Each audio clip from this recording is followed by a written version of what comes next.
오늘은 이제 나눠드린 이 축복 말씀의 6번째 본문의 말씀이 됩니다. 그것은 사랑하는 자여 내 영혼이 잘됨 같이. 다 외우시죠? 시작.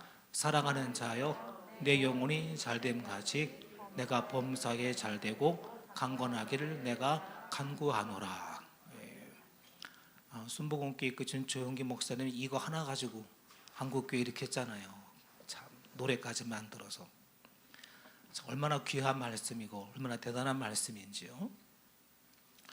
오늘 본문의 말씀은 사랑하는 자여 이렇게 시작합니다.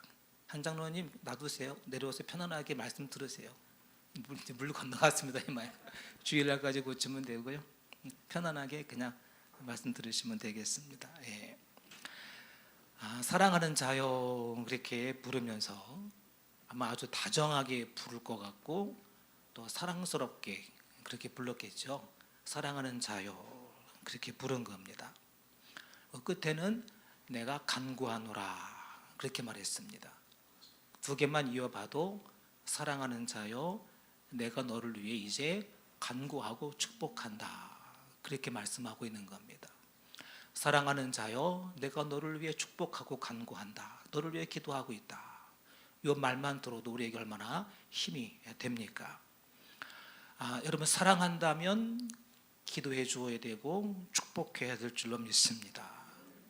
그 기도 속에 사랑이 담겨 있고 또 그 축복 속에 사랑이 담겨 있고 갈라디아 말씀 중에 아주 제가 좋아하는 표현 하나가 있는데 사랑으로 역사하는 믿음이라는 표현이에요.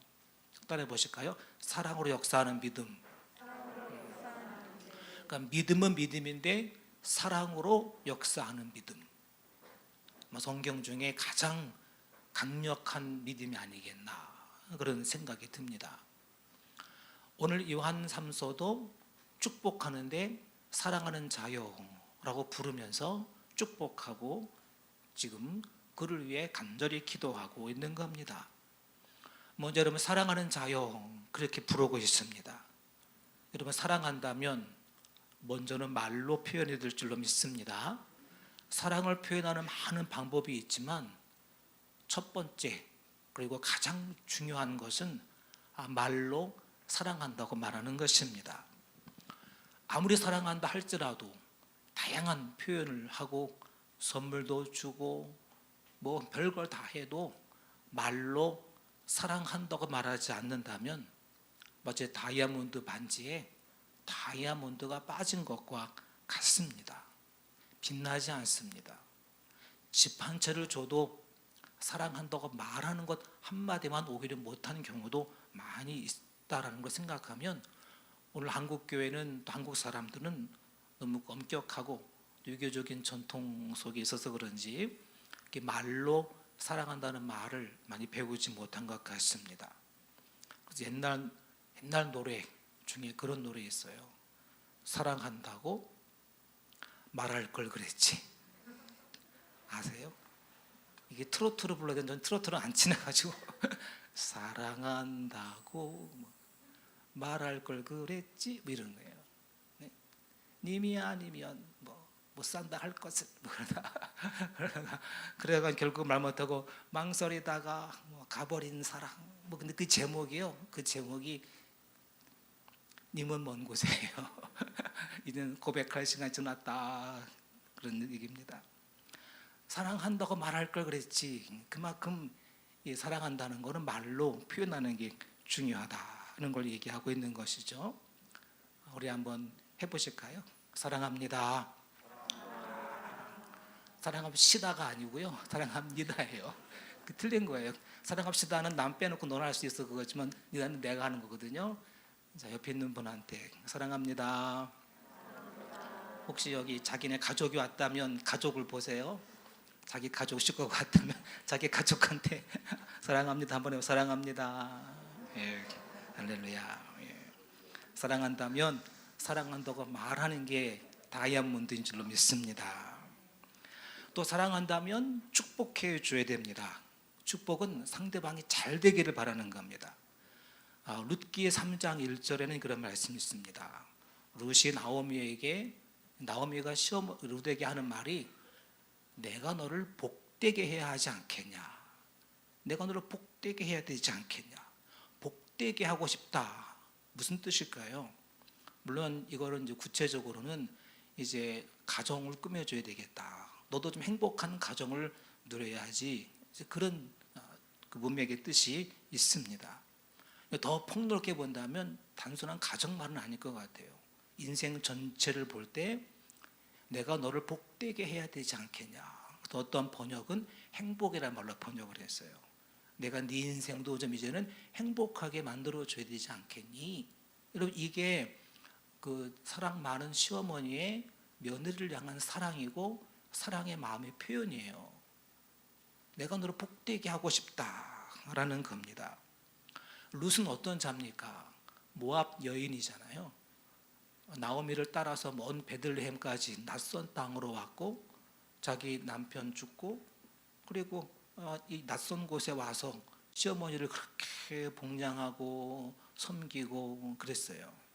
우리 지금 우리 교인들 가운데도 이렇게 시어머니 잘 섬기고 복양하고 이런 분들 다 룻 같은 분인데 온전한 상 주시기를 축원합니다. 그에게 하는 말이 내가 너를 복되게 해야 되지 않겠냐. 너를 복되게 하고 싶다.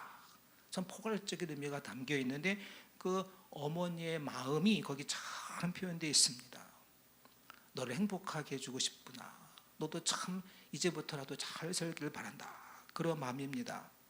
우리가 서로 복되게 하고 싶은 마음, 그런 사랑의 마음이 우리 서로에게 풍성해야 할 것입니다. 저도 그래서 여러분들을 사랑하는 겁니다. 성도 한 명 한 명이 지금보다 최소한 3배는 더 복을 받기를 축원합니다. 7배는 더 잘 되기를 축원합니다. 저도 그 정도는 돼야 제 마음이 좀 편할 거 아니에요. 우리 교인들이 지금보다 3배, 7배, 10배는 더 잘 돼야 그래야 저도 목회할 맛이 나고 우리 교인들이 잘 되는 모습 봐야 저도 좀 보람을 느낄 거 아닙니까? 그런 마음으로 여러분들에게 축복을 선언하고 싶습니다. 오늘 축복은 원한다, 간구한다, 축복한다 라고 그렇게 얘기할 수 있는 것이죠. 자, 그 축복의 내용은 크게 2가지입니다. 범사가 잘 되고 두 번째가 강건하기를 이렇게 말합니다. 범사가 잘 되고 강건하기를. 잘 되는 복, 건강의 복, 그 2가지입니다. 이 2가지를 다양한 번역본들을 비교하면 의미가 좀 오히려 단순해집니다. 세 번역은 그렇게 말합니다. 모든 일이 잘 되고 그대가 건강하기를 빕니다. 또 현대는 그렇게 말합니다. 현대 성경은 모든 일이 잘 되고 몸도 건강하기를 기도합니다. 공동 번역 이렇게 말합니다.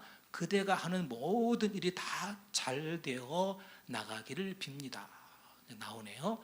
또 육신도 건강하기를 빕니다. 제가 좋아하는 영어 성경 HCSB는 All may go well in you. 모든 것이 다 너와 함께 잘 되고 그리고 good health, 좋은 건강. 그냥 health, 그냥 건강이 아니라 good health, 아주 건강해서 아주 좋은 건강을 늘 유지하게 되기를 바랍니다. 그렇게 번역들을 하고 있습니다. 범사라는 건 모든 것을 얘기합니다. All things, everything, 모든 것이 다 잘 되고 그리고 강건이란 말은 good health, 좋은 건강, 아주 상태가 상당히 건강해지는 걸 얘기합니다. 이 2가지는 어찌 보면 참 단순하고 평범하잖아요. 그러니까 건강하세요, 그 정도입니다. 건강하십시오. 또 잘 되기 바랍니다. 누구나 예수 안 믿는 사람도 다 하는 주고받는 그런 평범한 인사말 중에 하나입니다. 건강하십시오. 잘 되기 바랍니다. 뭐 그렇게 인사하는 것과 비슷합니다. 그런데 여기서는 믿음과 사랑으로 하는 말이 있기 때문에 다르다는 거죠. 그냥 지나가는 말로 하는 게 아니라 믿음과 사랑을 담아서 잘 되기 바란다 하는 것이고 건강하게 바란다 그렇게 말하는 겁니다. 여러분 잘 되기 바라지만 요즘 그게 어디 쉬운가요? 계획과 생각과 추진하는 모든 소원들이 잘 풀려나간다는 건 결코 쉬운 일이 아닙니다. 특히 요즘같이 어려운 때는 더 그렇습니다. 한마디로 하나님이 도와주셔야 될 줄로 믿습니다. 주님이 내 뒤에서 나를 밀어주시고 도와주시고 이끌어주시는 은혜가 아니면 모든 일을 잘 풀리는 것은 큰 것뿐 아니라 작은 일도 어려우십니다. 하나님이 여러분 따라합시다. 밀어주시고 이끌어주시고 도와주시고, 그게 중요합니다. 누군가 밀어줘야 됩니다. 이끌어주고 밀어주고 도와줘야 모든 일이 잘 되는 겁니다. 오늘 세무서에 갈 일이 있어서요, 교회 서류 하나 좀 수정할 게 있어서 갔는데, 어제도 갔는데 서류가 부족하다는 거예요. 그래서 뭔가 더 보완할 게 있어서 중부연회에 가서 또 서류를 갖다 또 제출했는데, 가만히 보더니 또 뭘 또 까다롭게 트집을 잡는 거예요. 세무서 가보신 분들은 아시죠? 한 번에 안 되는 거. 보완해라, 어째라. 까다롭게 구는 겁니다. 법인세팀을 다녀와라, 누구를 만나고 와라. 단순한 거 숫자 하나 바꾸는 걸 가지고 그렇게 까다롭게 구는 겁니다. 하나님, 시간이 아깝잖아요. 왔다 갔다 기름값도 아깝잖아요. 피곤하잖아요. 몇 번을 또 와야 되나. 갑자기 피곤해지는 겁니다. 순간 기도를 했어요. 하나님, 이거 하나 이게 마음대로 안 되네요. 분명한 건데도 트집을 잡네요. 이거 좀 도와주세요. 그리고 묵도를 했습니다. 좀 이따 갑자기 그 담당자가 그러는 거예요. 가만히 있어. 이렇게 하면 되겠니? 집으로 그러는 거예요. 그러더니 자기가 막 해요. 막 하더니 내가 뭐 어떻게 돼? 그러더니 나보고 가만히 있어 보래요. 그러더니 막 하더니 만들어서 쭉 주는 거예요. 이거 깜놀? 그래서 놀랐네. 하나님 그 마음을 움직여 주시네. 나의 잠깐의 묵도를 하나님이 들어주셨네 라는 것을 느끼는 그런 순간이었습니다. 여러분, 인생을 살수록 느끼는 게 뭡니까? 신앙생활을 하면 느끼는 게 뭡니까? 내 힘으로 안 된다, 주님이 도와주셔야 된다, 그겁니다. 뭐 사업하는 분들은 더 절실하죠. 내 힘으로 안 되는구나, 주님이 도와주셔야 되는구나.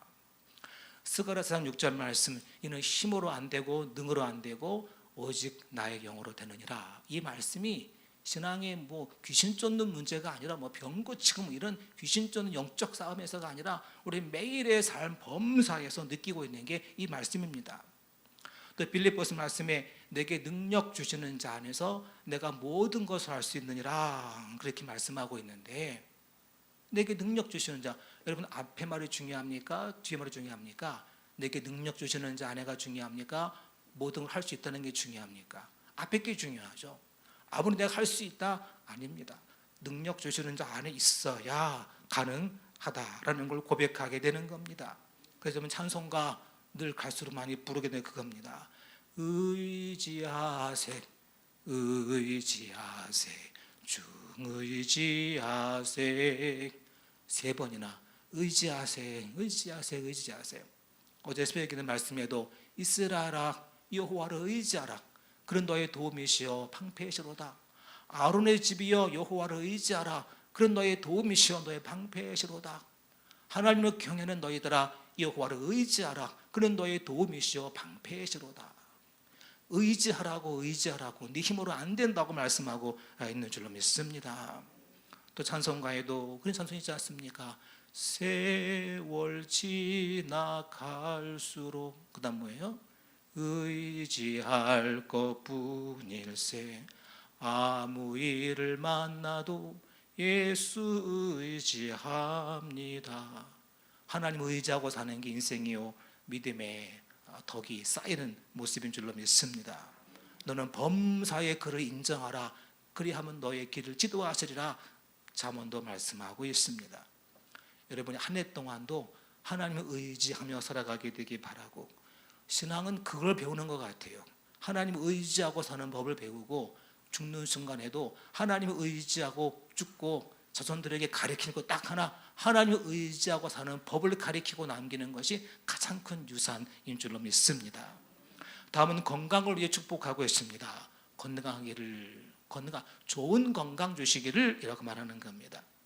오늘 새벽에 5가지 은택 기억나십니까? 5가지 은택. 하나님이 다윗에게 베풀었던 5가지 은택이 우리들에게 베풀어지기 바란다 하는 것이죠. 은혜와 은택은 좀 다릅니다. 은혜는 영어로 grace, 하나님의 은혜 이렇게 얘기하지만, 은택은 benefits라고 얘기합니다.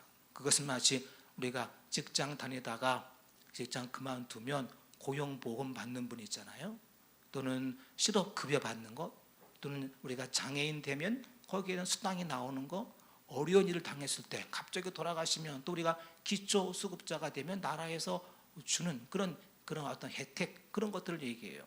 즉 말하면 어려움을 당했을 때 어려운 저를 도와주기 위해서 공급되는 지원, 그런 것들을 혜택, 베네피트라고, 그게 은택이라는 거예요. 이건 좋을 때가 아니라 어려울 때고, 건강할 때가 아니라 병들 때고, 우리가 잘 승승장구할 때가 아니라 절망에 빠졌을 때 필요한 게 오히려 이런 바로 은택이 된다는 겁니다. 5가지 은택이 다윗을 평생 이끌었고 그를 살리게 했다. 첫 번째 책은 내 모든 죄를 사하시며 내 모든 병을 고치시며 내 생명을 파멸에서부터 구속하시고 건져주시고 또 인자와 긍휼로 너에게 관을 씌워주시고 또 내 소원을 만족하게 하사 독수리같이 청춘되게 한다. 한번 따라해 보실래요? 내 모든 죄를 사하시며 내 모든 병을 고치시며 인자와 긍휼로 관을 씌우시며 파멸에서 건지시며 내 소원을 이루게 하시며. 그래서 소원을 이룬다는 것은 인생을 꾸며준다는 뜻이라 그랬습니다. 아름다운 것, 좋은 것을 막 인생에 주셔서 아름다운 인생으로 장식하게 하시고 꾸며주신다는 뜻이 돼서 멋진 인생 되게 주겠다는 겁니다. 멋진 인생. 파멸은 구덩이, 웅덩이에 빠지는 걸 얘기하는데 절망에 빠졌을 때 건져주시겠다 하는 것이고, 은혜와 자비, 은혜와 긍휼, 그 긍휼은 라함이라는 뜻은 어머니의 자궁에서 배 아파서 난 아기를 얘기합니다. 그러니까 내가 배 아파서 난 그 자식을 모성애로 끝까지 사랑하는 것처럼 헤세드와 라함으로 너를 사랑하겠다, 그런 뜻을 얘기해 주고 있습니다. 이건 다 뭐냐면 어려움을 이미 예측하고 있는 거예요. 앞으로 네가 죄를 짓겠지? 안 짓는 게 아니고 너도 죄를 지을 거야. 그러나 이미 용서하신 은혜가 예비돼 있어. 또 네가 앞으로 병 걸리겠지? 그럴 수 있어. 그러나 너를 고쳐주실 거야. 어려움 가운데 구덩이에 빠지고 함정에 들어갈 수도 있어. 그러나 그때 너를 절망 가운데 건져주실 거야. 내가 낙심할 때 안아주시고 높여주실 거야. 네 소원 그때마다 들어주실 거야 라고 이미 어떤 어려움을 이미 전제로 하고, 그러나 그런 어려움이 있을 때 실업급여 나온다. 여러분, 하늘의 실업급여 받으시 축원합니다. 받으시는 분들은 지금 더 좋은 것 같아요. 하늘의 실업급여, 평생 주님을 위해 섬기고 봉사한 여러분들, 교회 섬기고 그러느라고 애쓰신 분들, 여러분 노년이 되면 죽을 때까지 하나님의 실업급여가 하늘로부터 여러분에게 임하게 되기를 축원하는 것입니다. 이 5가지 은택이 그것이 다윗을 이끌어왔던 것처럼 그 5가지 은택이 우리들에게 오늘도 임하게 하옵소서. 이것이 어제 시편 103편 1절부터 5절에 있는 그런 말씀이었어요. 그래서 너의 청춘이 독수리같이 되기를 바란다. 항상 젊음을 유지하도록 리뉴, 새롭게 또 새롭게 또 새롭게 항상 거듭나게 하고 항상 새롭게 하시는 은혜에 대해 축복하고 있는 말씀이었습니다. 그 중에 건강에 대한 말씀이 꼭 있었습니다. 내 모든 병을 고쳐주신 건강을 말하고 있습니다. 하나님 사랑하셔서 너를 좋은 건강을 주시고 good health라고 말하는 겁니다. 우리 서로가 서로에게 좋은 건강, 아주 좋은 건강으로 지켜주시기를 축복하게 되기를 원합니다. 이렇게 2가지, 범사가 잘 되고 형통하는 것과 좋은 건강으로 여러분과 함께 하시길 바란다 하는 이 사랑의 축복, 믿음의 축복이 오늘 이 말씀 속에 들어가 있습니다. 끝으로 가장 중요한 대목, 영혼이 잘됨같이, 그렇게 말하고 있습니다. 영혼이 잘됨같이, 이거는 어떤 제한적인 요소를 얘기해 주고 있습니다. 마지막 빌립보서 말씀 속에 내게 능력 주시는 자 안에서 모든 걸 할 수 있다. 다 할 수 있는데 그러나 내게 능력 주시는 자 안에서만, 이런 뜻이죠. 능력 주시는 자 안에서만, 이런 뜻이죠. 하나님을 떠나서는 모든 걸 할 수 있다 말할 수 없다는 겁니다. 내게 능력 주시는 자 안에 있을 때에 나는 모든 걸 할 수 있다. 그런 제한적인 게 들어가는 것처럼 오늘 여기 말씀에도 범사가 잘 되고 형통하고 강건하게 되기를 바란다 하는데 거기에 앞에 붙는 게 그겁니다. 참 얄궂기도 한 것 같아요. 영혼이 잘 되는 것처럼, 즉 영혼이 잘 되는 걸 따라, 영혼이 잘 되는 동안 영혼이 잘 돼야만 그 후에 그것이 따라온다고 얘기를 하고 있는 겁니다. 항상 기본적으로 관심을 가질 것은 우리 영혼이 잘 되는 것에 먼저 관심을 가진다는 겁니다. 영혼이 잘 되지 않는 한 건강은 따라올 수 없다. 영혼이 잘 되지 않는 한 범사가 잘 되고 형통하게 될 수 없다. 이 부분을 분명하게 알고 믿고 우리 영혼에 관심을 가져야 한다는 걸 얘기해 주고 있는 겁니다. 영혼이 잘 된다는 말을 대부분의 성경들은 그렇게 번역합니다. 건강으로, 그러니까 건강한 영혼, 영혼이 건강한 것처럼 영혼이 건강해지면서 이렇게 말합니다. 영혼이 건강하라는 겁니다. 또 영혼이 번성, 프로스퍼라는 단어를 썼습니다. 영혼이 번성하게 되는 것처럼, 또 영혼이 comfort 또는 peace, 평안한 것처럼 영혼이 평안해야 잘 된다, 건강한다. 또 영혼이 형통해야, 영혼이 형통해야 잘 된다. 그래서 건강, 번성, 평안, 형통 이런 단어들을 영혼이 잘 된다, 이 잘 된다는 말로 이렇게 번역을 해놨습니다. 건강한 영혼, 평안한 영혼, 또 번성하고 점점점 잘 되고 성장하는 영혼, 영혼이 형통하는 그런 복이 있을 때 범사가 잘 되고 강건하게 되는 굿 헬스가 따라온다, 그렇게 말씀하고 있는 겁니다. 그렇다면 건강한 영혼, 어떤 영혼이겠습니까? 두 가지만 말씀드리려고 합니다. 첫째는 하나님과 화목한 영혼이 건강한 영혼, 잘 되는 영혼인 줄로 믿습니다. 건강한 영혼은 뭐니 해도 하나님과의 관계가 좋아야 합니다. 하나님과 등지고 하나님을 떠나 건강한 영혼이 있을 수가 없는 거죠. 하나님과 내가 등을 지면 내 영혼이 금이 가게 되고 하나님 멀리 떠나면 내 영혼이 잘 될 수가 없는 겁니다. 하나님과 화목하고 하나님으로부터 신령한 은혜가 끊임없이 공급되어져야만 내 영혼이 힘을 얻고 건강하게 될 줄로 믿습니다. 그러므로 성경은 말하기를 너희는 하나님과 화목하라, 하나님과 화목해야 네 영혼이 건강해 라고 말씀하고 있는 겁니다. 죄를 지으면 회개하고 또 말씀에 순종하고 그러면서 하나님과의 관계에 막힘이 없기를 힘써야 범사가 잘 풀려나가게 될 줄로 믿습니다.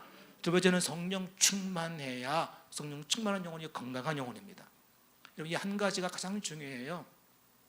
성령 충만한 영혼이 제일 건강한 영혼이다, 믿습니까? 성령 충만한 영혼은 건강한 영혼이에요. 성령이 그를 붙잡고 있는 겁니다. 성령이 그 안에서 그 영혼을 복되게 하셔서 기쁨을 줍니다. 예수님도 성령으로 기뻐하셨다 그랬어요. 여러분, 성령의 첫 번째 열매가 기쁨이에요. 성령이 기쁨을 주는 겁니다. 그리고 다른 기쁨 몰라도 성령이 주는 기쁨만큼은 꼭 터득하며 살아가게 되기를 축원합니다. 왜냐하면 기도를 하고 난 다음에 성령이 주는 기쁨이 있다면 기도를 잘하는 거예요. 성령에게 기쁨을 줘야 돼요. 다른 게 아니라 상황은 안 변했어요. 여전히 어렵고 힘들고 곤고하고 빚도 있고 쫓기는 것, 상황은 안 변한 것 같아도 성령이 내 안에서 기쁨을 줘서 그 기쁨으로 기뻐하게 된다면 하나씩 하나씩 상황도 해결되어지게 될 거라는 겁니다. 이런 성령이 주는 기쁨, 성령의 위로, 성령이 주는 평안, 성령이 주는 신령한 은혜와 은사, 이런 것들을 경험하면서 성령의 그 능력도 주면서 능력으로 강건해지는 그 영혼, 거기에 믿음이 더해지는 이런 영혼이 가장 건강하다는 거예요. 여러분, 그리스도인은 성령의 은혜가 없으면 절대 영혼이 건강해지지 못하고 육신도 건강해지지 못합니다. 이 비밀을 여러분 반드시 알아야 돼요. 어떤 비밀이냐? 영혼에 불이 붙어야 육신이 건강해요. 영혼의 불이 꺼지면 여러분, 사람이 시체가 되면 몸이 차갑고 굳잖아요. 시체는요 차갑고 뻣뻣해요. 살아있는 건강한 사람은 부드럽고 따뜻해요. 뜨거워요. 여러분, 그래서 성령의 불이 그렇게 중요한 겁니다. 오늘 설교를 듣고 또 언제 제 설교를 들을지 모르는 분이 있어서 제가 이 말씀을 드리는 거예요. 다음 얘기하려다가 너무 이건 아껴 들은 말씀입니다. 아껴 들은 말씀인데 제가 보통 많은 분들을 봤어요. 건강한 분들을 봤더니요, 다 성령의 불이 그 영혼에 붙어서 불이 꺼지지 않는 사람이에요. 뜨겁고 간절하고 영혼에 불이 붙은 사람은 웬만한 병을 이겨요. 여러분, 성령이 불이 들어가면 영혼이 뜨거워지고요, 영혼이 뜨거워지면 몸도 따뜻해져요. 여러분, 기도하다가 몸이 뜨거워지는 경험을 한 적이 있습니까? 저는 그런 경험을 많이 해요. 손바닥이 따끈따끈하고 손바닥 가운데가 뜨끈뜨끈하는 그런 육신적인 경험, 신비주의라고 생각할지 모르겠지만 저는 그런 경험들을 많이 했어요. 성령의 불이 그 영혼에서 꺼지기 시작하면요, 이 몸의 온도도 떨어집니다. 그 깊은 연관이 있어요. 다음에 또 제가 기회가 되면 영혼과 건강의 관계, 영혼과 범사의 관계를 더 자세히 말씀드리면서 영혼, 왜 우리가 성령 충만한 게 건강과 장수, 또 우리의 일상에 왜 중요한지에 대한 말씀을 좀 드리기를 원하는데, 이건 굉장히 중요하고 이게 맞는 말이거든요. 경험적으로도 맞고 많은 간증을 통해서도 맞아요. 그래서 여러분이 어떻게든지 성령의 불을 받아야 돼요. 성령의 불을 받고 내 영혼의 불이 꺼지지 않게 뜨겁게 간직해야 돼요. 그것이 내 육신의 건강이 되고 내 모든 삶의 능력이 되는 줄로 믿습니다. 그래서 여러분, 성령 충만, 성령의 불로 뜨거워지는 충만, 이것이 여러분의 삶을 인도할 뿐 아니라 육신도 건강하게 하고 영혼에 기쁨을 주고 여러분 삶을 끌어간다는 겁니다. 또 그게 영혼도 좀 부드럽게 해요. 딱딱하지 않고. 찬양을 부를 때도 뻣뻣한 게 아니라 막 흔들려요. 이렇게. 여러분, 초가 이렇게 있으면요, 초가 가만히 안 있어요. 바람이 불면 촛불이 왔다 갔다 막 흔들려요. 성령의 바람도, 성령의 바람이 여러분의 영혼의 촛불을 막 움직여서 손도 들고 좌우로 흔들거리기도 하고, 그런 역사들을 많이, 자연스러운 거예요. 그건 강조가 그냥 자연스러운 거예요. 그냥 그저 나타나는 거예요. 여러분, 이런 은혜들이 여러분에게 다 충만하게 임하게 되기를 축원하는 것입니다. 그래서 오늘 성경 말에서 그렇게 말하는 겁니다. 영혼이 잘 돼야 된다. 영혼이 성령 충만하고 건강해야 된다. 그러면 모든 범사도 하나님이 도와주고 영혼, 육신도 좋은 건강을 유지하게 될 거다. 금요 철야 시간이 이것만을 위해서도 필요해요. 우리의 식어졌던, 꺼졌던 영혼의 불을 다시 뜨겁게 붙이는 이 한 가지만을 위해서도 이 금요 신명의 기도는 가치가 있어요. 뭐 어떤 말씀을 강해를 하고 여기서 뭐 좋은 지식을 얘기하고 놀라운 설교를 하고 이런 게 아니라 같이 뜨겁게 기도하면서 식었던 우리의 영혼에 다시 불 붙는 것, 그래서 꺼졌던 불을 다시 붙여서 활활 타오르게 하는 이 한 가지만이라도 금요신명 기도회는 가치를 갖는다는 거예요. 이걸 우리가 필요하고 여기 함께 모여 기도하는 이유가 될 것입니다. 금년 한 해 동안에도 여러분에게 영혼이 항상 뜨겁고 잘 되고 성령 충만하여 영혼의 잘됨까지 범사에 하나님이 도와주시고 잘 되게 하시고 육신도 건강함에 좋은 건강을 유지할 수 있게 되기를 주의 이름으로 축원을 드립니다. 기도하겠습니다.